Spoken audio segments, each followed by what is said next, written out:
Hey everyone, welcome back to Smart 4 Home. If you're having issues with your ONN TV, like software glitches, unresponsive apps, or you just want to start fresh, resetting your TV can be the perfect solution. In today's video, I'll walk you through how to reset your ONN TV step by step. Let's get started. Step 1. Soft reset. Here's how you can do a soft reset. Grab your remote and press the home button to go to the main menu. Scroll down to settings and select it. Navigate to system, then choose power. Select system restart and confirm your choice. Your TV will restart, which should fix minor issues. Easy, right? If the problem persists, it's time for a factory reset. Step 2. Factory reset using the settings menu. Here's how to perform a factory reset through the settings menu. Press the home button on your remote and head to settings.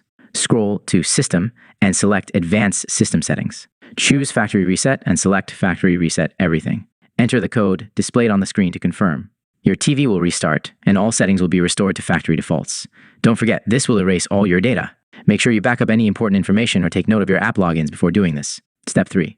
Factory reset without a remote. But what if your remote isn't working? Don't worry, you can reset your ONN TV using the buttons on the back or side of the TV. Locate the reset button on your TV. It's usually a small pinhole near the power button or input ports.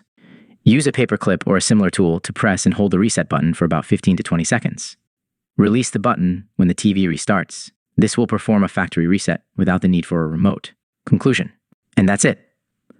Whether you did a soft reset or a factory reset, your ONN TV should now be working like new. If you found this video helpful, give it a thumbs up, subscribe for more tech tips, and drop your questions in the comments below. Thanks for watching, and I'll see you in the next video.